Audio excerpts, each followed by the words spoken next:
Hey, I'm Allison Hare, host of the Culture Changers podcast. I'm so happy you tuned in to my in-depth conversation with the great Seth Godin.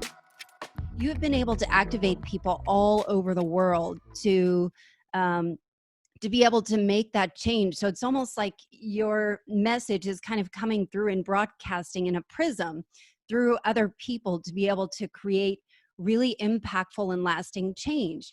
And so, but however, the world is really in some pretty deep silos. So how do you move a community forward?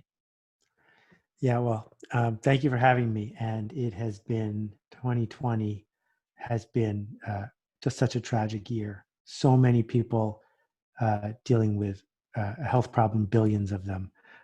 The overdue focus on racial justice in the United States, and so many others.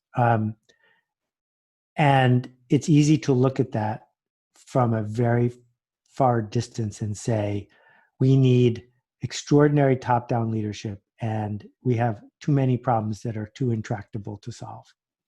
But that has never, ever been the way the world has changed. Not once. The world has always changed when small circles of people change other small circles of people. And, the internet brought a lot of things with it. And most of us who were around at the beginning did not expect all of the negative side effects. But mostly what it did was it amplified the voices of people who didn't have a voice. And it dramatically increased the amount of connection that people had with one another.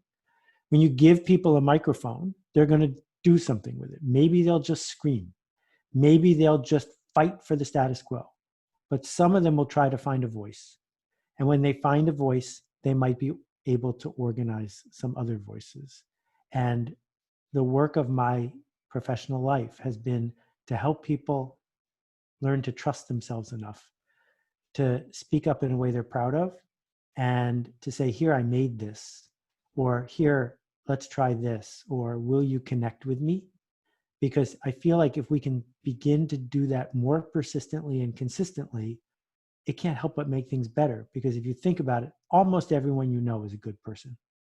And we just have to take the leverage and the noise away from the selfish people. So how do you take the noise out of the people that are not selfish, but they don't know how to move forward? So, I think about, in my construct, I think about creativity. And so one of the things that you kind of unlocked for me is there's no such thing as writer's block. And that to me has been a North Star for my own creativity. So people that listen to this show very often are like me, where they are people that feel like they have more in the tank. They feel like they have more to give.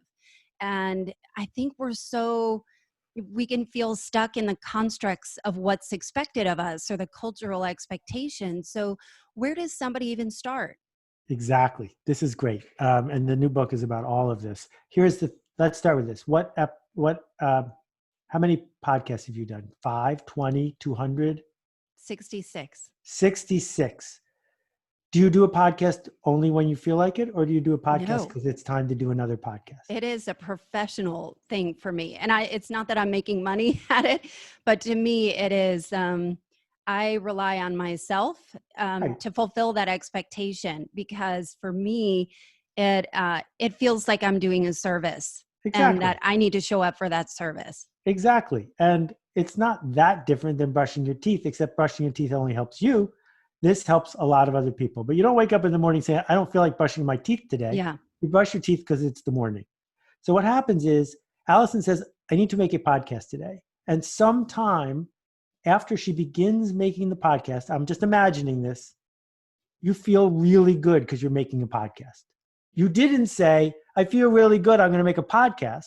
It's the other way around. We do the work and then we feel the flow. We do the work and then we feel inspired. And I learned this from my friend, the late Isaac Asimov. Isaac wrote and published 400 books in his lifetime. He invented the robot. If you have a vision of a robot in your head, he invented that. And I said, Isaac, how does somebody write and publish 400 books? And he walked me over to this little rickety typewriter in his apartment. And he said, every morning at 6:30, I sit here and I type. and I type until noon.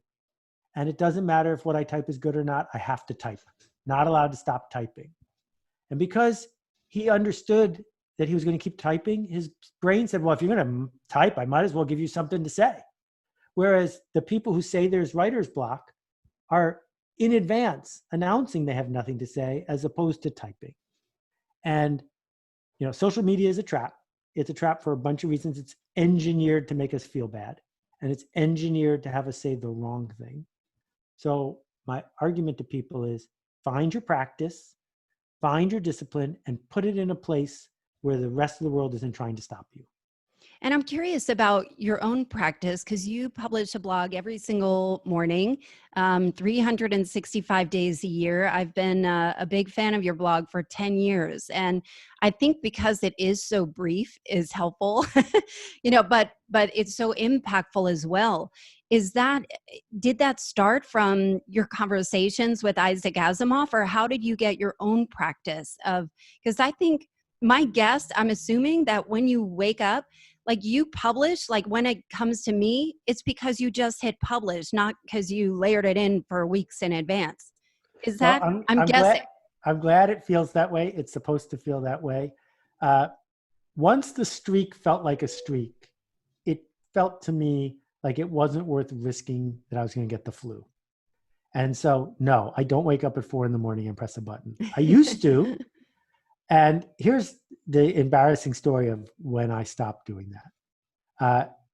Longtime readers like you may know that one of my small obsessions, as someone who used to travel too much, is the poor design of bathroom showers at hotels.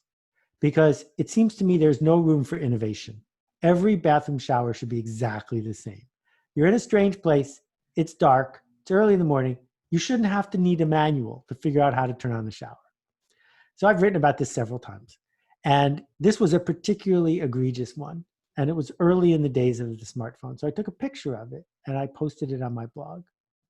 And I got out of the shower and there was an email waiting for me. And somebody said, if you look at the picture just right, you can see that you're not wearing any clothes in the reflection. Oh, no. And this could be the end of my career, right? Because that's not okay. So fortunately, for whatever reason, someone at TypePad was in some time zone when they got my email at 5:30 in the morning and they took down the picture and my reputation was saved.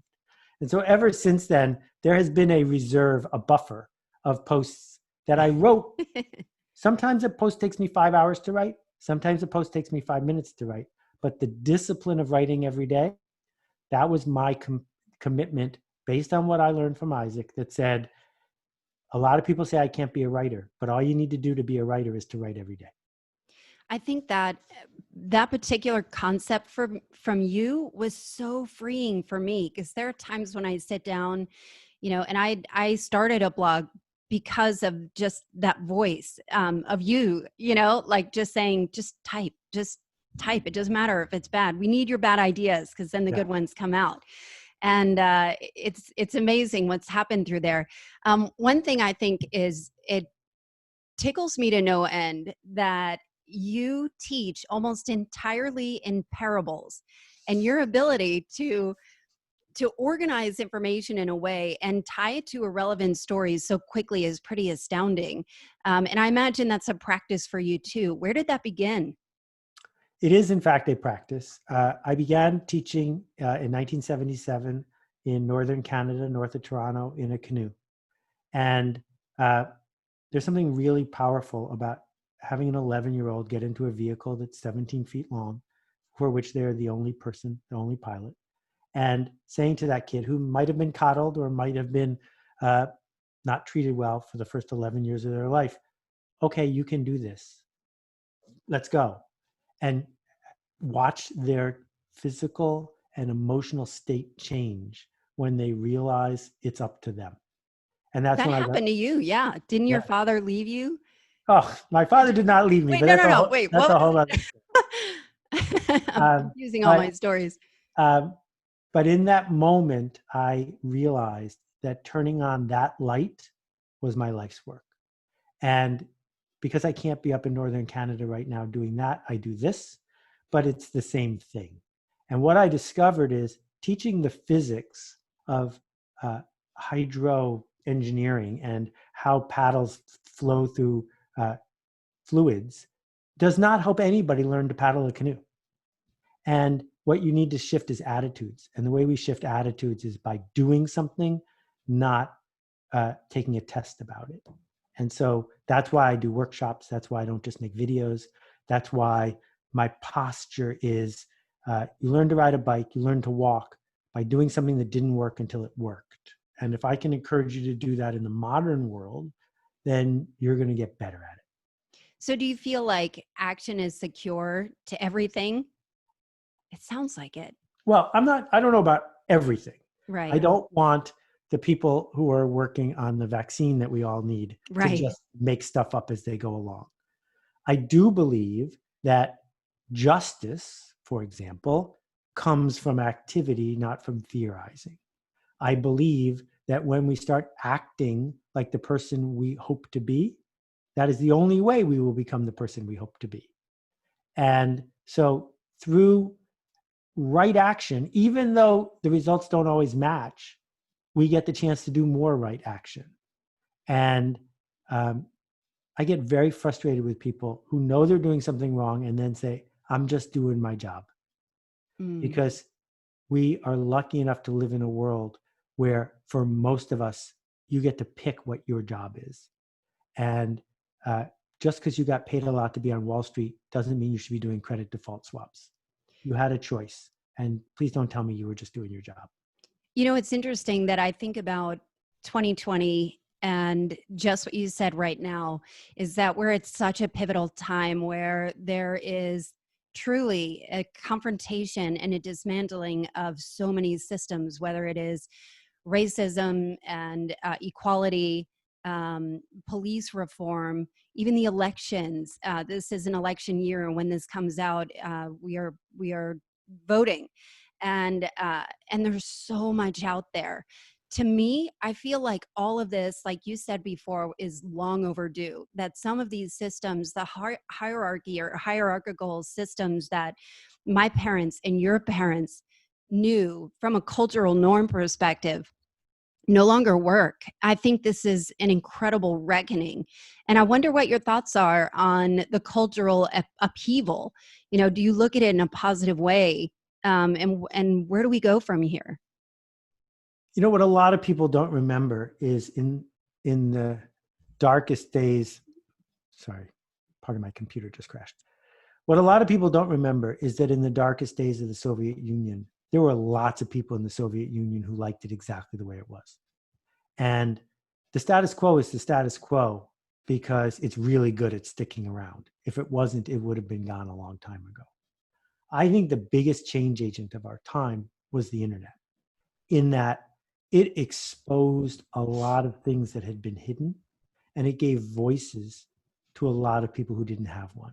So if there's only 3 TV networks and there's only 1 or 2 newspapers in a town, the status quo has way more power. And so what ended up happening is something that from almost any distance looks like chaos. And it could easily be chaos in very painful directions that don't work. I'm not a Pollyanna about this. There's no guarantee that on the other side, everything is the way it's supposed to be. You know, we know that people's health will be disrupted by status quo systems being replaced by other systems. We know that the allocation of resources means that some places where there was a surplus of resources aren't going to have a surplus of resources anymore. That's a dislocation. That's harmful to some people. But if we believe that it bends towards justice, and we believe that we have a chance to find potential from people, then we need to find more potential for more people, because that's where solutions come from. You know, we were talking about vaccines. Polio is virtually gone. And it's gone because a couple scientists working in a group of hundreds of scientists showed up and contributed something. But 100 years earlier, those scientists, because of their background, wouldn't even have been allowed to go to school. And so the question is, who are we not giving a microphone to? Who are we not giving leverage to? And how do we unindoctrinate so many people so that the brainwashing doesn't stick around? Because if you've been brainwashed into believing you can't contribute or believing that you're a victim, it's hard to contribute. And so I think the peer-to-peer part is, how do we make it so every neighbor, every teacher, every authority figure looks at a human and says, this person has something to contribute? I think it's such a powerful place to be. And it's amazing too that you don't really need to go to college. You can become a YouTube star and make way more money than you and I do. I think it is like a level playing field. And one of the things that is interesting about you is that you've written on quitting, you've written on building tribes, you've written on marketing, you've written on so many different topics, and now it is on creativity. How do you choose the topics, and do you tap into what the world needs now, kind of thing? Why creativity now? Okay, I just want to put one pin in something. It's not a level playing field, even if everyone has a smartphone. Because if you've been brainwashed into thinking you can't speak up, that's just as powerful as not having a microphone. Mm. So with that part said, my books are always about the same thing. Yeah, they are. And I call this thing marketing, but it wasn't called marketing in the old days. They kicked me out of the Direct Marketing Association. They banned me. That the people who think they want marketing to be that other thing don't understand what I do. Marketing is the act of making culture better by bringing your work to the world in a way that you are proud of. And so I wrote The Dip because I was dealing with some people who were stuck. And I told 4 people in a row the same advice, and it made a difference. I was like, well, I could probably share that. And it's too long to be a blog post, and I'm willing to commit a year to my life to making a book called The Dip. So here you go. So what I found in the last few years, because everyone has a microphone, because it does appear to be a level playing field, why are some people shipping creative work and some people aren't? Why are some people able to look at podcasting and say, give me a mic, and other people say, I'll just listen to Joe Rogan? Like, why? Where did that happen? It happened because the brainwashing runs really deep. It was set up to touch all of our fear buttons to get us to stand back and let the experts do it. Even, Nobel Prize winner Bob Dylan, he's constantly talking about the muse and ghosts, and he doesn't write the songs, they write themselves. This is nonsense. This is nonsense. This is a man who's made 50 albums and has performed in public more times than I have blogged, which is a lot of times, right? And he shows up and he does the work. That's what he does, but that doesn't make good copy, right? And so what I wanted to do was demystify it. And I wanted to say, you know what, if you study Woody Guthrie as much as Bob Dylan studied Woody Guthrie, and then you show up in Greenwich Village, and you show up and you show up and you show up, yeah, you'll make something pretty good sooner or later, or you won't. But at least you'll be on the journey.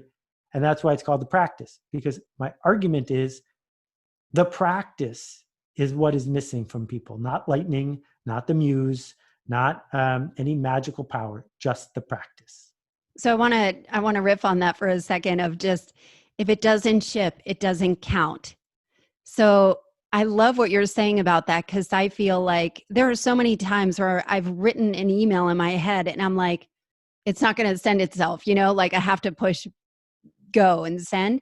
But that applies to so many areas of my life too, of just pushing myself outside of my comfort zone of, if I'm going to ask for Seth Godin to be on my podcast, he's not going to reach out to me unless I ask him, So tell me more about that. Tell me more about that construct for you. So we have to deconstruct it very carefully, because I am not saying if you ship things, they will work. And I am not saying that selfish hustle is a good idea. It's not. What I'm saying is, if you have a hobby, if you have a thing you like to decorate, if you like to do jigsaw puzzles, if you are amused by playing jazz in your living room, please do. It's fantastic. I love that. But it doesn't count. It doesn't count as your practice, because your practice exists to make things better for someone else. That's what transforms it from a hobby to a practice, to make it better for someone else. And so what I'm saying to people is, don't ship junk, but also don't seduce yourself into believing it has to be perfect, because your definition of perfect is almost certainly not my definition. And you are probably focusing on something simply to hide. And, you know, I went to see the Hilma af Klimt exhibit at the Guggenheim before the pandemic. And this woman was an extraordinary visionary. She made 10,000 paintings that would have changed the world of contemporary art. And she was so afraid of showing them to people that no one saw them until 20 years after her death. And my controversial response, because this was a person who had privilege and who, like, her family knew the King of Sweden. And so it's not like she was fearing for her life. My controversial point of view is that she was a painter. She didn't become an artist until after she died.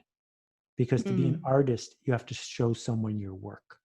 And you have to look at what happens when you show someone your work to see if anyone else got the joke, if the work resonated, if you were truly advancing the ball.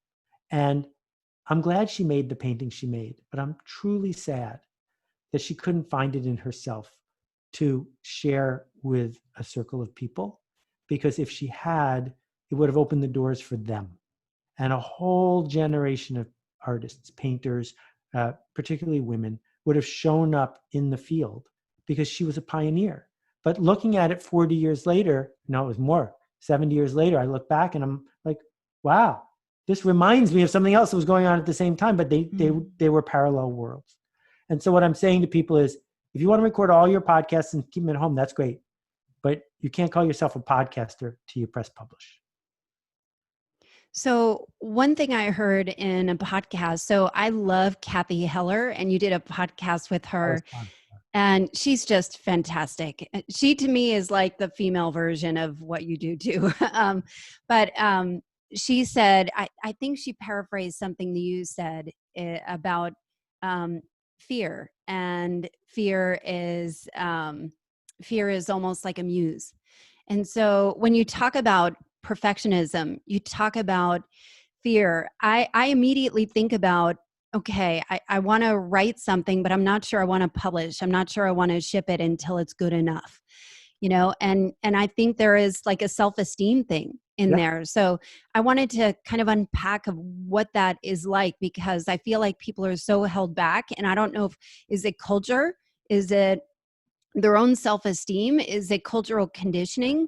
How do you get them out of that mindset into one where they are just chugging away at whatever it is makes them light up and do bad stuff, you know, do stuff that isn't very pretty until you make it good? So I think that there's a hack that's available now that makes this so much easier. The branding problem is this. We as humans are obsessed with judging the future by past performance. And so we are rightfully afraid that if our early work rubs people the wrong way or is insufficient, we will be judged going forward. And I can prove that's not true. Listen to Billy Joel's demo tapes. Listen to lots of artists and creators whose early stuff was totally forgettable. But leaving that part aside, just do it anonymously. Post your work anonymously, because what you're going to discover is you still feel the same feeling. The feeling has nothing to do with preserving reputation. And once you can get clear about that, and you see how your anonymous work is seen by the world, then go ahead and put your name on it, right? But this was impossible or unlikely a long time ago.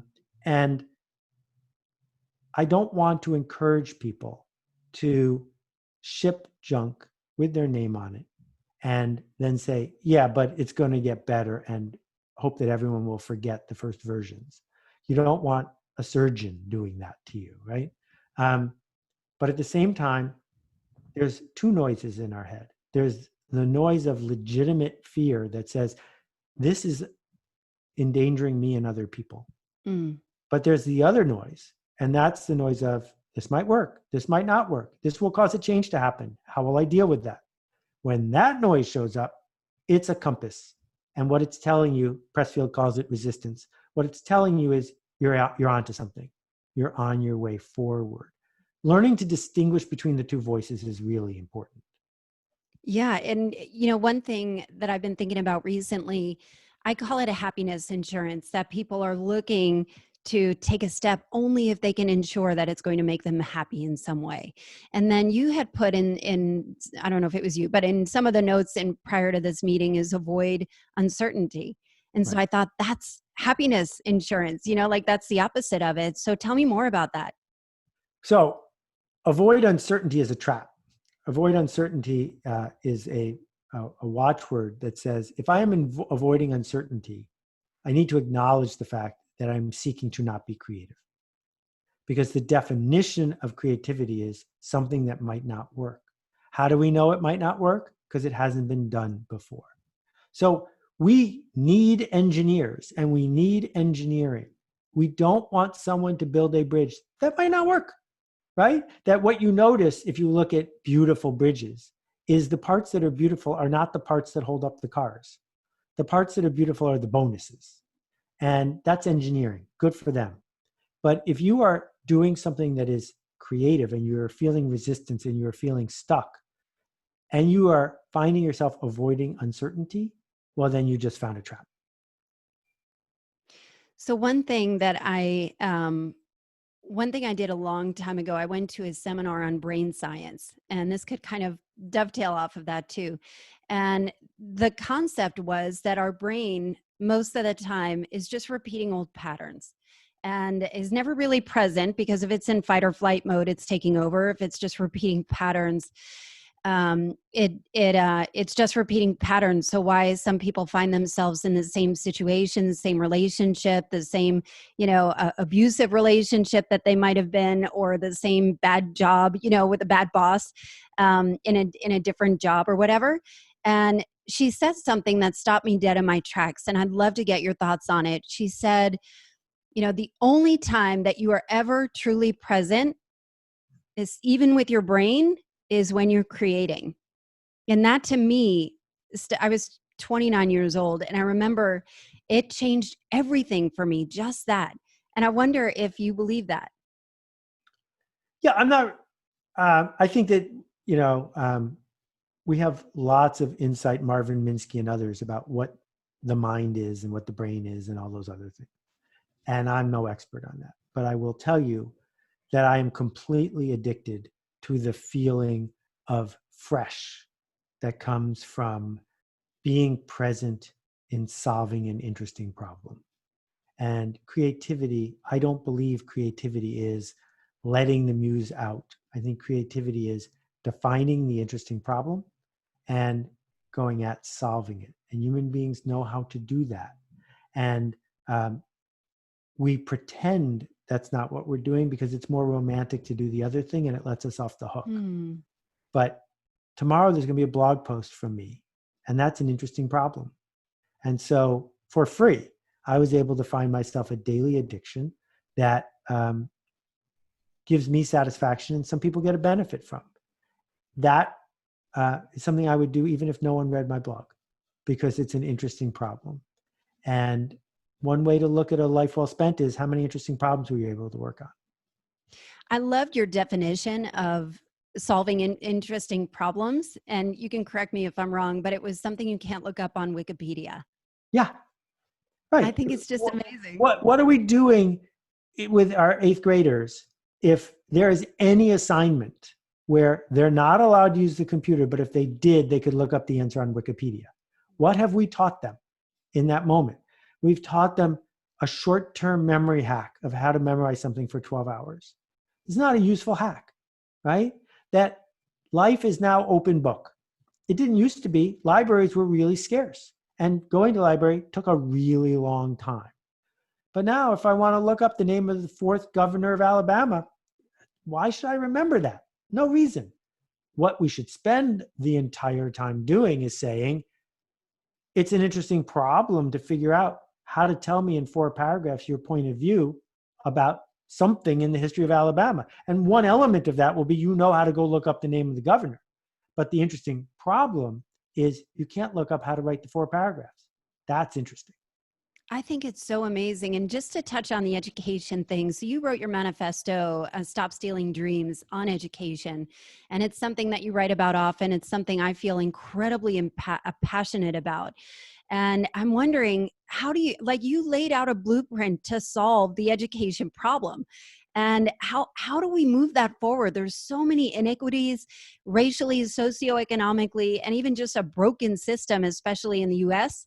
That how do we even begin to solve that problem? And this question is coming from a school administrator too, Yeah. that feels really passionate about it too. But how do people like me as a parent or school administrators, how do we begin to turn that ship? Yeah. Well, so I'm not giving myself as much credit as you are. Thank you. I didn't lay out exactly how to solve the problem, but I did lay out what the problem is. Mm. And the problem is parents, teachers, and administrators do not show up every day saying, what is school for? Right? Like, we know what drilling for oil is for. We know what a container ship is for. What is school for? We're about to spend another $1 trillion on this. Why? What are we getting? What are we measuring? Why are we doing that? And all I'm saying is, I have an answer about what I think school is for. What do you think school is for? Because if we're not asking the question, it's really unlikely that school is going to change. Because right now, what school is for is satisfying the status quo. Mm. That is, it has a optimized bureaucracy for persistence. And what's really interesting, during the pandemic, pre-vaccine, people couldn't go to class. So what happened? Well, people, quote, went to school from home, but they didn't. Data shows that the typical kid went to school for 20 minutes or 30 minutes a day. I've been working on optimizing for online learning for more than 5 years. Not one educational institution called me up and said, how are we going to do this?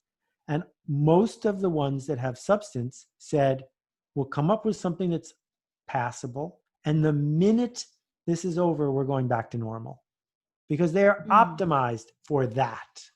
And there's no reason at all to believe that education in 2021, when almost everybody has a smartphone, should be like education was in 1921, when all of that was impossible. But it still is. And so we have this huge technical and technological advance, and people aren't asking the simple question. So to answer your question, I need you and your friends and your colleagues to just keep asking the question until someone decides to answer it. What is school for? And I wonder if some of the, like, I think there are more schools. I live in Atlanta. There are more schools popping up around here that are project-based, which I think are really, really great step in the right direction. But they're hard to find and they're expensive.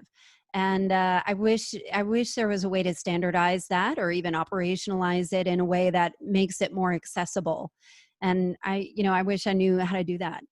Yeah, check out the Acton Academy. I am not affiliated, but I know the people behind it, ACTON. And their numbers and their output is hard to believe, but extraordinary. Yeah. And in the typical school, they've got 40 or 50 kids and only 2 adults, counting the custodial staff. What? Yeah. And amazing. if you're in first grade, there's going to be a 5th grader helping you. And every single day you get to the building and they say, what's your project? And you go do your project and you help other people with their project. And the outcomes are off the charts. And it's not based on the ethnicity or income level of people who are coming. It's because kids really want to learn. Kids do not want to be educated. And they're totally different things. You're right. And it seems like such a fresh and modern and obvious approach, but so hard to kind of disrupt the status quo with that. And, one thing I'm curious about is, we are hardwired to fit in. We are hardwired to, to be in the social constructs. And, I think about my son. My son is 7. I'm in his room. I'm surrounded by Legos right now. And he desperately feels like he needs to feel like he belongs, but he's a different child. He doesn't like sports. He's kind of more thoughtful. He's more reserved, and he is He is who he is, but he's a little bit of a mess until he finds where he belongs. And right now he rejects what he doesn't really feel serves him, which is good. But I'm wondering, like how can I help mold him? And even, from a podcast perspective, or even, thought leadership of how do we are hardwired to fit in. At what point do you veer off the path of convention and Right. say, I think there's something better? Right. So there is no doubt that almost every human is hardwired to fit in. Mm. That's not the question. The question is fit in with who? Mm-hmm. And in an industrialized culture, what you wanted to do in 1955 is fit in with the football team, the cheerleaders, and the rich kids. There's a curve. The center of the curve is the place you have to be, because that's how you're going to get picked for the dodgeball team. It's how you're not going to get beaten up. And it's how you're going to get a job at the local factory doing what you're told for 45 years until you get to retire. And so there was significant pressure from a paternalist industrial system to fit in to the dominant narrative. But now there's a nerd table, and now there's the creators table, and now there's, the lunchroom has lots of places where you can fit in. And it turns out economically that the kids who are optimizing to fit in the center are really struggling, because there just aren't those jobs for them and those careers for them where your primary attraction is that you fit in at the popular kids table. And I wrote about this in We Are All Weird, that when the long tail kicks in and when people have choices, you know what they do? They make choices. And as a parent, finding, because a 7-year-old has trouble doing this on their own, finding your kid a circle makes all the difference in the world. Because now they've undone the shame that society has put on them, which is they're never going to be at the dodgeball table. Fine. This table is where I want to be anyway. And parents who can affirm and support kids who don't fit the dominant narrative are doing really important work. And it's really hard to do. Like if you have a kid who's 8 or 9 who's wetting their bed, it's really hard for the parent. And if the parent exposes how hard it is for them, now it's when it becomes hard for the kid, right? And it turns out when the kid's 11, there's no problem unless they've been carrying around 4 years of shame. And so what we've got to figure out how to do is say, if you're not hurting anybody, and if you are pushing yourself to be the version of yourself you want to be, I've got your back. And to have someone have your back is so important. Were you raised in a home where this was taught, or how did this come for you? And if you did, how do your parents figure that out? I won the birthday lottery. I miss my parents every day. Oh, that's amazing. And like you're obviously a living legacy for your parents and who you touch through your work as well. But it's really hard work. It's hard work to be a parent. I imagine your kids are probably annoyed when they ask you a question and you answer only in parables. I wonder, I've always wanted to ask you, are they always annoyed? I made a deal with my kids when they were 5. I wouldn't talk about them, and they can talk about me if they want to. Fair enough. I'm super proud of the humans that they have become. Oh, that's amazing. Well, I really appreciate you taking some time with me. I have one last question for you. What is something you know that you wish other people could know?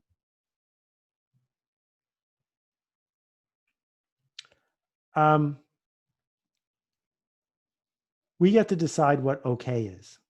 And if you want to, you can say that everything's going to be okay and you can be right. I love that. And there's such a beauty in the independence and the self-trust. And I think that your message, from all the work that I've consumed by you, has everything to do with self-trust and something that we're missing. Would you agree? Well, the title of my book was going to be called Trust Yourself. And we changed it a week before we went to press. Yes, I think that when we see in a society of people who have free choice and who are privileged to make choices, those people not doing the thing that's brave, it's because they don't trust themselves to do it. Mm. And there's so much out there too. So I'm hoping that your book and your work continues to do that. And I'm hoping to continue working with you through the workshops and spreading the word. So thank you so much, Seth. This has been an absolute joy for me. Well, thank you. You're a pro and you're generous, and the people who are listening are really lucky to have you in their ear. Thank you so much. I'm going to go and cry. Seth, have a great weekend. Thank you, and good luck with everything. If there's anything I can do for you, please let me know. Thank you, Allison. You're the best. Wow. I can't listen back to this conversation without getting choked up for a lot of reasons. Not only at the opportunity to share his thought-provoking and stirring ideas with my audience, but to talk to a man whose work I've not only followed, but put into practice in my own life. He's a legend. In fact, this podcast started because I participated in one of his akimbo workshops. Now, what ideas are you taking away from this episode? What stood out to you? Please take a screenshot of this episode and post on the socials and tag me and Seth Godin. I'm giving away a free copy of Seth's The Practice, his new book, for a lucky winner. I've linked everything in the show notes, and now I want to get this message out to as many people as I can. The interview is also up on YouTube if you prefer a video. I hope you'll follow me on the socials and go to AllisonHare.com for more. As always, thanks for listening, and I'll see you next week.